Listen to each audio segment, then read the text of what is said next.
पुष्पांजलि कार्यक्रम रखा गया इस अवसर पर, क्योंकि आज पुण्यतिथि है पूर्व सीएम की। और इसी क्योंकि दंगे पूरे देश में जो माहौल बना दिया, सबके भय बैठ गए दिमाग के अंदर। बात होनी चाहिए महंगाई की, बेरोजगारी की, हाहाकार मचा हुआ युवाओं के अंदर, पूरी परवाह नहीं हो रही है। तो चिंता कैसे बनाओ हमने हमारे लिए। सर, कांग्रेस के विधायक कोरोना को लेकर मैं कहना चाहूंगा कि कोरोना को भी गंभीरता से लेना चाहिए। डॉक्टर से मेरी बात होती रहती है। कल रात को मैंने बातचीत करी। दिल्ली में आंकड़े आप देख रहे हो, आते रहते टीवी के अंदर भी। अभी भी जो आंकड़े आ रहे हैं उसमें कई लोगों की मृत्यु हो रही है, नंबर एक। नंबर दो, ऐसी स्थिति है कि आज लंग्स के अंदर जो है, उस वक्त जो स्कोर आता था जब कोविड चल रहा था, उसी ढंग के स्कोर आने लग गए हैं। डी डाइमर होता है एक उनका, वो बढ़ रहा लोगों के, जिनके कोरोना बढ़ता था। परंतु सबसे आश्चर्यजनक बात यह है, आरटीपीसीआर टेस्ट में नेगेटिव आ रहा है। एक नई तरह की अप्रोच हो गई है कोरोना की, कि आरटीपीसीआर जो टेस्ट होता है उसमें तो आता है नेगेटिव। इसका मतलब कोरोना नहीं है आपको। और बीमार जो व्यक्ति है उसके सारे लक्षण वही है जो कि कोरोना होते थे। तो मैं आम प्रदेशवासियों को निवेदन करना चाहूँगा कि आप जरा इसको ध्यान रखें। कुछ सिम्टम भी हो आपके तो आप डॉक्टर को दिखाएं, जरूरत पड़े सीटी स्कैन करवाएं, कुछ भी करें, पर लापरवाही कोई नहीं करे, मेरा आग्रह रहेगा। सर, अभी देश के अंदर एक नई चर्चा शुरू हो गई ज्ञानवापी के ऊपर। महत्वपूर्ण मुद्दे उन पर चर्चा नहीं हो पा रही, इसको एक इशू बनाया जा रहा है। इस पे कैसे देखते हैं? वही मैं देख रहा हूँ, इस रूप में देख रहा हूँ, महंगाई को लेके, बेरोजगारी को लेके। देश किस दिशा में जा रहा है, मैं बार बार जो बोलता हूँ, देश किस दिशा में जा रहा है, किस दिशा में जाएगा, किसी को नहीं मालूम है। क्योंकि जो लोग सत्ता में बैठे हुए हैं, इनको जनता का भय नहीं है। हिंदू धर्म के नाम पे राजनीति कर रहे हैं, तो इनको एक घमंड आ गया है, सब हिंदू हमारे साथ में है, कौन हमारा क्या बिगाड़ लेगा। कांग्रेस के शासन में क्या हुआ करता था, जैसे ही मीडिया आरोप लगाता कोई मुख्यमंत्री पर, मंत्री पर, मीडिया, तो हम समझते थे कि जनता की भावनाओं को रिप्रेजेंट कर रहा मीडिया। तो कांग्रेस नेतृत्व हमें देखता लोग क्या कहेंगे, लोग क्या सोचेंगे हमारे बारे में। हम सत्ता में बैठे हुए हैं और ये घटना हो रही है, मीडिया में आ रही है, तत्काल फैसले होते थे। मंत्री हटा दिए, इस्तीफे ले लिए मुख्यमंत्रियों के, रेल मंत्री के, लॉ मिनिस्टर के। ये लोकतंत्र का कायदा होता है। इनके राज में इनको मतलब नहीं, लोग क्या कहेंगे, लोग क्या सोचेंगे, इनको कोई मतलब नहीं है। ये डेमोक्रेसी के लिए खतरा है। ये आम जनता को समझना पड़ेगा कि हिंदुत्व के नाम पे आपको जो भ्रमित कर रहे हैं, ये हमारे लिए उल्टा पड़ेगा, देशवासियों के लिए। ये जनहित में नहीं है, आम लोगों हित में नहीं है, ये समझना पड़ेगा। सर, आज से बीजेपी का राष्ट्रीय पदाधिकारी की बैठक और अब अशोक गहलोत सरकार की उल्टी गिनती शुरू हो जाएगी। उनका कल ये आरोप है, अड्डा वगैरह सब आ रहे हैं 3 दिवसीय शिविर लगा इस बैठक के जरिए। मैंने पहले कहा ना आपको, करौली के अंदर वही बात है। करौली, रामगढ़, जोधपुर, तीनों जगह दंगे भड़कने हमने रोक दिया। दंगे नहीं भड़कने दिए। दंगा भड़कना बहुत बड़ी बात होती है। तीनों जगह घटनाएं हुई, पुलिस ने तत्काल कार्रवाई करी, रोक दिया दंगों को, एक कैजुअल्टी नहीं होने दी। आगजनी हुई 1 घंटे का, जो कुछ हुआ करौली में 1 घंटे का वहाँ पे घटना हुई थी। 1 घंटे में दुकानें जला दी गई, क्योंकि योजनाबद्ध तरीके से वो काम हुआ था। बीजेपी के बड़े नेता मुख्य आरोपी है वहाँ पर। परंतु 20 दिन तक पूरे देश में करौली चलता रहा, क्योंकि इनकी एजेंडा में है कि प्रदेश में चुनाव आ रहे हैं, उनको बदनाम कैसे करो, ये इनका एजेंडा है। तो आपको समझना पड़ेगा, जैसे हमारा चिंतन शिविर की घोषणा हुई उदयपुर के अंदर, और साथ साथ में इनके चिंतन शिविर आ गए जयपुर के अंदर। इतने घबराए हुए लोग हैं। ये घबराहट का नतीजा है कि आज ये कुनबा इकट्ठा हो रहा है। 20 तारीख से हो रहा है मेरे ख्याल से, आज से हो रहा है। तो ये कुनबा इसलिए इकट्ठा हो रहे थे, घबरा गए हैं।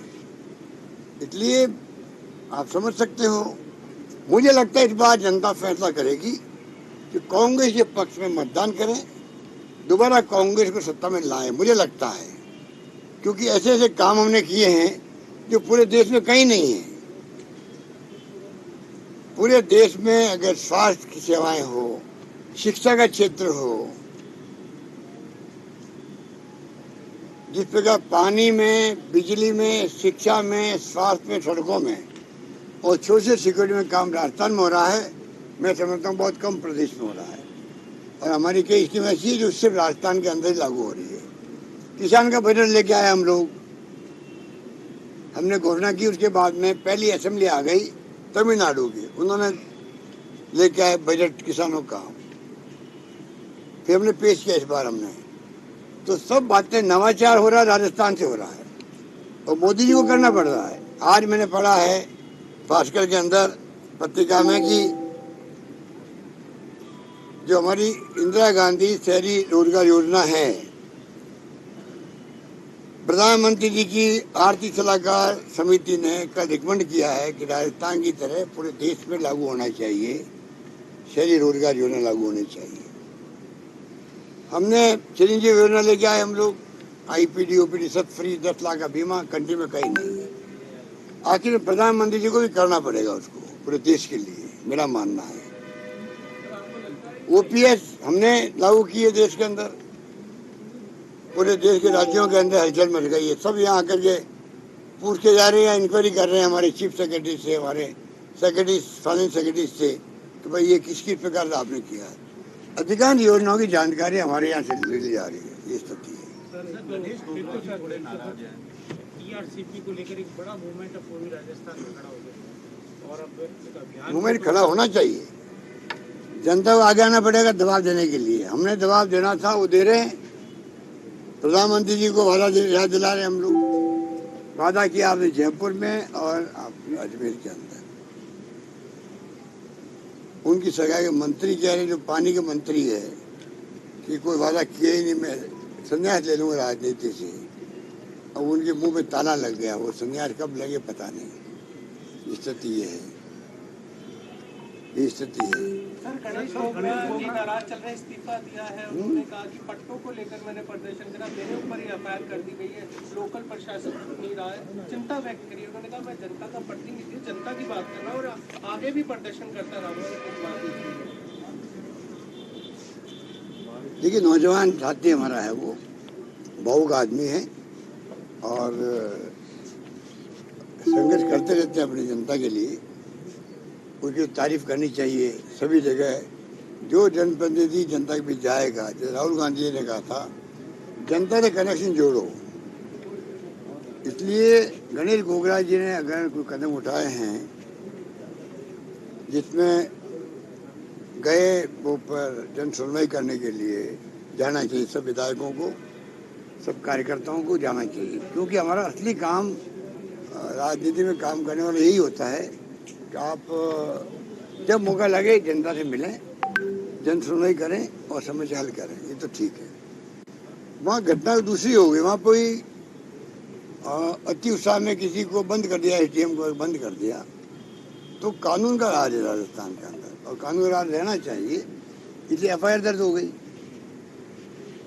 तो मेरा मानना है कि मैं, आपको याद होगा, मैं बार बार रिपीट कर रहा हूँ, जब दंगों होने की खबरें आई थी या तनाव हुआ था हिंदू मुस्लिम के अंदर, तभी मैंने कहा था चाहे कोई जाति का हो, कोई धर्म का हो, कोई वर्ग का हो, कोई राजनीतिक पार्टी का हो, ये कोई कहना कम बात नहीं है कि मैं खुले तौर से कह रहा हूँ, कोई राजनीतिक पार्टी का व्यक्ति होगा, अगर वो दंगे करवाएगा, हिंसा करेगा, तो कानून अपना काम करेगा। अगर ये भावना नहीं होगी तो हम शांति कभी स्थापित नहीं कर सकते। ये स्थिति है। तो गणेश गोगरा जी का मामला, इसलिए उनको फील हुआ होगा भाई कि एफआईआर लॉन्च हो गई, तो कार्यकर्ता भी वह थे, मान लीजिए, उनके खिलाफ भी एफआईआर दर्ज हुई होगी।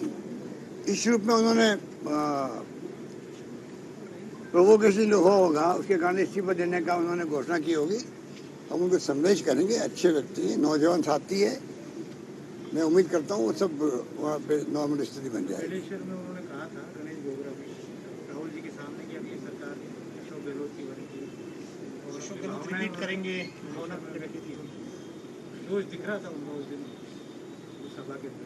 हमारे मुख्यमंत्री गांधीवादी नेता है और सरकार बनेगी हमारी, तो आप समझ जाओ कि गांधीवादी नेता है हमारे मुख्यमंत्री, तो एसडीओ को बंद करने वाला काम तो गांधीवादी है नहीं। ये बात है। तो अति उत्साह में कोई कार्रवाई कार्यकर्ताओं ने कर ली होगी, मैं जानकारी प्राप्त मैंने की है वहाँ पे, तो उनसे बातचीत करेंगे, उनकी क्या शिकायत दूर करेंगे उनकी शिकायत। और कोई बात? अब किसी के भाई पे, किसी के बेटे पर, ये तो देखो बात सुनो, समाज में सब तरह की बातें होती है। जब तक आपको ये नहीं लगे कि राजनीतिक हस्तक्षेप हो रहा है, मैं गंभीरता से कह रहा हूँ आपको, कई बार मीडिया वाले भाई को लेके, बेटे को लेके, पत्नी को लेके कुछ बोल देते हैं, छापते रहते हैं, वो अच्छी परंपरा नहीं है। हाँ, अगर आपको लगे आप राजनीतिक पद पे बैठे हुए हो, एमएलए हो, एमपी हो, मंत्री हो, और आप अपने पद का प्रभाव का उपयोग कर रहे हो बचाने के लिए, तब आप आरोप लगाओ उस विधायक पर, एमपी पर या मंत्री पर। अगर कोई रिलेटिव कोई काम करता है, गलत काम करता है, कानून उसका अपना काम करेगा। और हमारे राज्य में पहला यही मामला है कि राजस्थान में मैंने तमाम अधिकारियों को, गृह विभाग को, पुलिस प्रशासन को, सबको दो टूका हुआ है कि आपको निष्पक्ष होकर काम करना है, नीचे से ऊपर तक कोई राजनीतिक हस्तक्षेप नहीं चलेगा, ना करना चाहिए किसी को। फरियादी कोई आता है, अन्याय हो रहा है, उत्पीड़न हो रहा है, आप उसके लिए बात कर सकते हो कि हमारे पास ये फीडबैक है। पर जो अधिकारी है उसकी ड्यूटी है कि जिसने क्राइम किया है उसके बचाव की कोई सिफारिश किसी की नहीं माने। जो पीड़ित पक्ष है उसको न्याय सुनिश्चित करने के लिए बात सुनना उसका फर्ज बनता है, चाहे वो एमएलए हो, एमपी हो या कोई भी मंत्री हो, ये उसका फर्ज बनता है। वहाँ अगर कोताही करते हैं तो हमें तकलीफ होती है, वरना वो अपना काम करे, निष्पक्ष जांच करे, हमें खुशी होगी। पूरे देश के राज्यों में अभी 20 दिन पहले बिहार में, अभी 5-10 दिन पहले मेरे ख्याल पंजाब में, सब जगह पर्दे आउट हो रहे हैं। ये जो गैंग बन चुकी है देश के अंदर, ये भी उसका परिणाम भी है। जो बेरोजगारी फैल रही है, बेरोजगारी का जो मुद्दा देश में बना हुआ है, जिसके लिए हम कहते हैं ध्यान डाइवर्ट कर रहे हैं, ये भी उसी का परिणाम है।